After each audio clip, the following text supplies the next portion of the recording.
I bet you didn't know how a love triangle could be this entertaining. Benson, with his heart full of reggae rhythm, was smitten with Tomorrow. Tomorrow, beautiful as a sunrise, with eyes like the Caribbean Sea, had stolen my heart.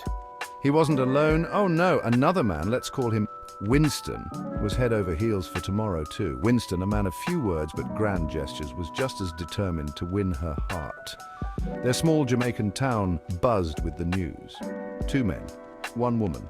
It was a classic love triangle, seasoned with jerk chicken spices and the sweet melodies of Bob Marley. The air crackled with anticipation. Who would Tomorrow choose? The charming and smooth-talking Benson, or the silent but strong Winston? Only time, and perhaps a few love songs, would tell. The competition was on. Benson, a master of words, showered Tomorrow with compliments, each one sweeter than a ripe mango. Tomorrow, you're even more beautiful than a sunset over Montego Bay. Winston, on the other hand, let his actions do the talking. He'd deliver her favorite coconut water, leaving it on her doorstep with a single red hibiscus flower. Their attempts to outdo each other were beyond hilarious. One day, Benson organized a flash mob in the town square, everyone dancing to Bob Marley's Is This Love? The next, Winston, in a feat of strength, single-handedly paddled a canoe filled with lilies across the bay for Tomorrow. Tomorrow, caught in the middle of this hilarious love war, found it all quite amusing. She adored the attention, the grand gestures, the constant serenades. Sometimes she'd burst into giggles, watching Benson and Winston try to outdo each other. You two are impossible. Despite their rivalry, Benson and Winston remained respectful.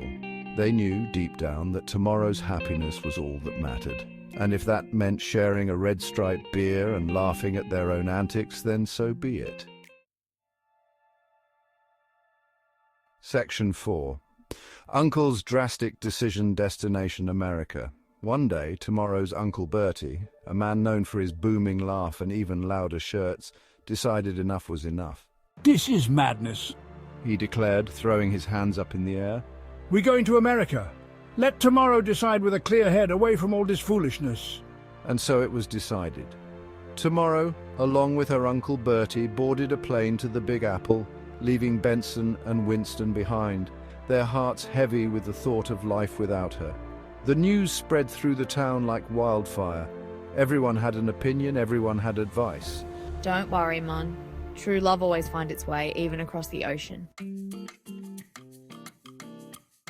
Section 5, a New York state of mind. New York City was a whirlwind of sights and sounds. Uncle Bertie, never one to blend in, insisted on wearing his brightest Hawaiian shirts, much to Tomorrow's amusement.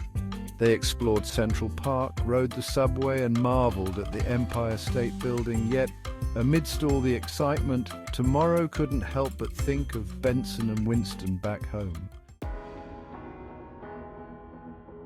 Section 6. One Love, One Destiny. One evening, while strolling through Times Square, Tomorrow spotted a familiar figure. It was Winston. He had sold his most prized possession, his grandfather's fishing net, to buy a ticket to New York. He had come for her. Before Tomorrow could catch her breath, another figure emerged from the crowd. It was Benson, guitar in hand, a goofy grin on his face. He had, it turned out, won a singing competition. The grand prize, a trip to New York. Tomorrow, we've come all this way to realize we both love you. But more importantly, we love the joy you bring to our lives. Winston nodded in agreement. We don't want to fight anymore. We want you to be happy. Tomorrow, touched by their words, made her decision. She chose friendship. The three of them, bound by love, laughter, and a shared history, returned to Jamaica, where they lived happily ever after, their love story becoming a local legend.